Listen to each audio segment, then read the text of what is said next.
అద్దెకు ఇల్లు ఇవ్వటం కానీ అద్దెకు కార్లు బైక్స్ ఇవ్వడం గురించి కానీ మనకు తెలుసు. కానీ అద్దెకు పెళ్లి చేసుకున్న భార్యనే ఇస్తారనే విషయం మీకు తెలుసా?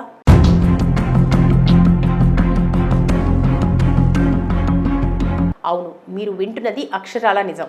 ఏదైనా ప్రాపర్టీని కానీ వస్తువుని కానీ అద్దెకు కానీ లీజ్కి కానీ ఇచ్చినట్టే అక్కడ సొంత భార్యలను అద్దెకిస్తారు. వినడానికి కాస్త విచిత్రంగా ఉన్నా ఇది మన దేశంలోనే ఒక ప్రాంతంలో జరుగుతోంది. ఆ వివరాలు ఒకసారి తెలుసుకుందాం.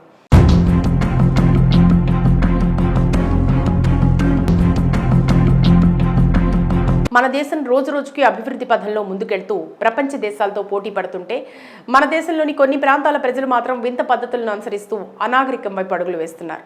డబ్బు కోసం ఎంత నీచానికైనా దిగజారుతున్నారు. ముఖ్యంగా మహిళపై చేస్తున్న ఆధిపత్యం జంతువుల కన్నా హీనంగా ఉంటుంది. ఇప్పటికే ఇలాంటి సంఘటనలు అనేకం మనం వార్తల్లో చూడగా తాజాగా మరో ఘటన ఆందోళన కలిగిస్తుంది. సొంత భార్యనే పరాయి వాళ్లకు అద్దెకి ఇవ్వడం చేస్తున్న ఆ భర్తల భాగోతం ఏంటో ఒకసారి చూద్దాం.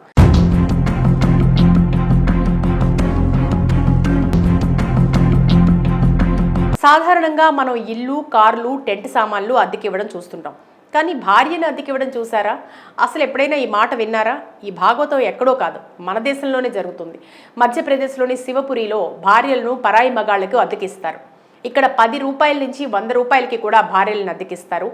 ఒక నెల లేదా ఒక ఏడాదికి ధనవంతులకి వధువు దొరక్కపోతే ఇలా అద్దెకు వేరొకరి భార్యలను తీసుకుంటారు. దీనికోసం ఒక సంత నిర్వహించి సంతలో పశువులు నమ్మినట్టు అమ్మాయిల్ని, ఆడవారిని అద్దెకిస్తారు.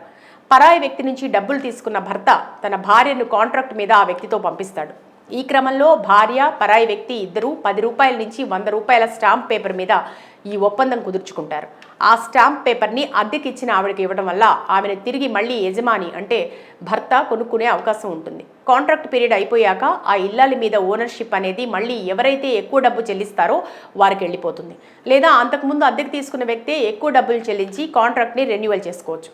ఒప్పందంలో భాగంగా ఒక మహిళను అద్దెకు తీసుకున్నాక కాంట్రాక్ట్ పీరియడ్ తర్వాత కూడా ఆమెతోనే కొనసాగాలంటే అదనంగా కొంత డబ్బు చెల్లించాల్సి ఉంటుంది. పొలం కౌలుకు తీసుకున్న వ్యక్తులు కూడా కౌలు పన్ను కట్టలేక భార్యలను అద్దెకిచ్చేవారున్నారు.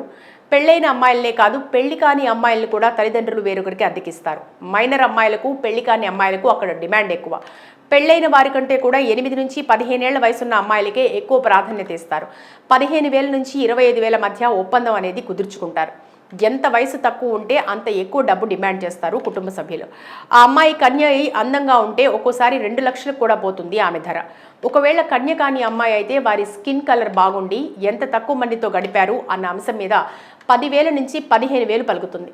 అక్కడ పేదరికం, చదువు లేకపోవటం, ధనవంతులకు వధువులు దొరక్కపోవడం వంటి కారణాల వల్ల ఈ కల్చర్ అనేది కొనసాగుతుంది. ఇంత జరుగుతున్నా పోలీసులు యాక్షన్ తీసుకోవట్లేదు. ఎందుకంటే అక్కడ ఎవరు కూడా దీని మీద ఫిర్యాదు చేయట్లేదు. అక్కడ ఒక బిజినెస్ లా జరుగుతోంది. మరి ఇప్పటికైనా ప్రభుత్వం దీని మీద చర్యలు తీసుకుని అక్కడి వారికి ఉపాధి అవకాశాలు, విద్యా ఆవశ్యకత వంటివి కల్పిస్తుందో లేదో చూడాలి.